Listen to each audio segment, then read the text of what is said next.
Two kinds of magic exist in this world. There's the kind that dazzles your eyes, sleight of hand, impossible escapes, mind-bending illusions.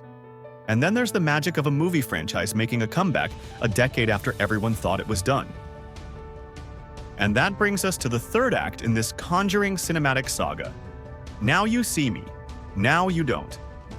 Yes, nearly 10 years since the second film, the illusionists have returned, with some familiar faces, some fresh recruits, and a brand new heist built around spectacle, deception, and enough stylish flair to fill a Vegas stage.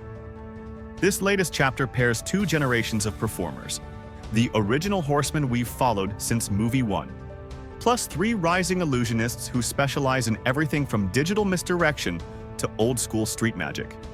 The target? A global diamond conglomerate run by a villain CEO whose company bankrolls dictators, warlords, and every shady actor you don't want having access to a fortune in diamonds. So naturally, what better way to take her down than with an international magic-powered heist? Going in, I'll be honest, my expectations were underground. These movies are fun, but rarely profound. I was prepared for nonsense. I was prepared for chaos. I was prepared for, well, a mess wrapped in a card trick. But what I actually got? A surprisingly entertaining, self-aware, and slick ensemble heist movie that knows exactly what it is and leans into the fun. The film takes its time introducing the new recruits, and in classic franchise fashion, one of the returning horsemen ends up being the first to stumble into them. It's a nice transitional thread between casts, and the movie sort of drip feeds the original lineup back into the story until everyone's finally on screen. And although the setup leans on exposition, one character basically speed runs the backstory of every newcomer, at least it doesn't waste time. It's one of those moments where you think, wow, that's lazy, but at least we're moving along. The opening illusion of the film is a hook in itself, a flashy, multi-layered mini-heist built to yank your attention.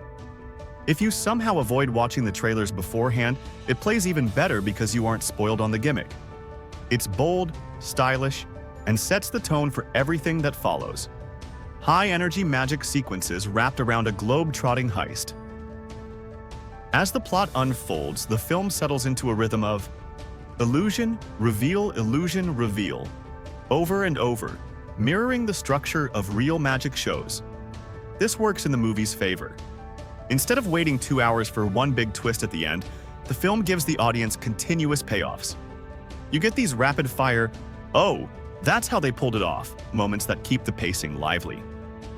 There's one standout sequence where the entire combined cast collaborates in a single room, passing illusions off to each other like a choreographed dance. The camera flows seamlessly from one performer to the next as they escalate the trick higher and higher. It feels like a musical number, but instead of singing, everyone's flexing their magical specialties. Then the illusion ends and, perfectly on brand, they go right back to bickering like siblings on a road trip. Moments like that highlight what these movies really are.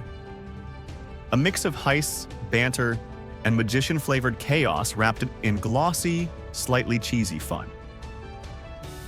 And yes, the illusions themselves rely heavily on editing and CGI. These aren't the practical, grounded tricks you'd see on a stage. These are cinematic magic tricks, the kind that would break physics and common sense if you attempted them in real life. There were definitely times I caught myself thinking, okay, no. Someone in production had to ask if that made sense. But honestly, part of the charm of this series is embracing how ridiculous it gets.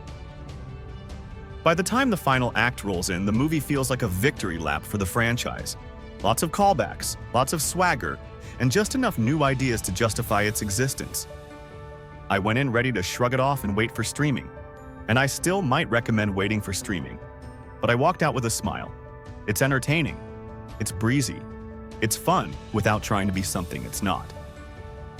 It captures the spirit of modern cinematic magic, that blend of showmanship, camera trickery, and quick-paced editing, while letting you enjoy the spectacle without feeling completely lost. So that's Now You See Me, Now You Don't. Have you watched it? What did you think? Or tell me this, what's a movie you'd actually want to see get a sequel? even if it's been 10, 20, or 30 years? As long as the sequel is done well and not pumped out by a corporate machine. Personally, I'm still holding out hope for a certain revenge samurai mythology sequel myself. Whatever movie is on your mind, drop it in the comments. And if you enjoyed this breakdown and want more, stick around. There's plenty more movie magic where this came from.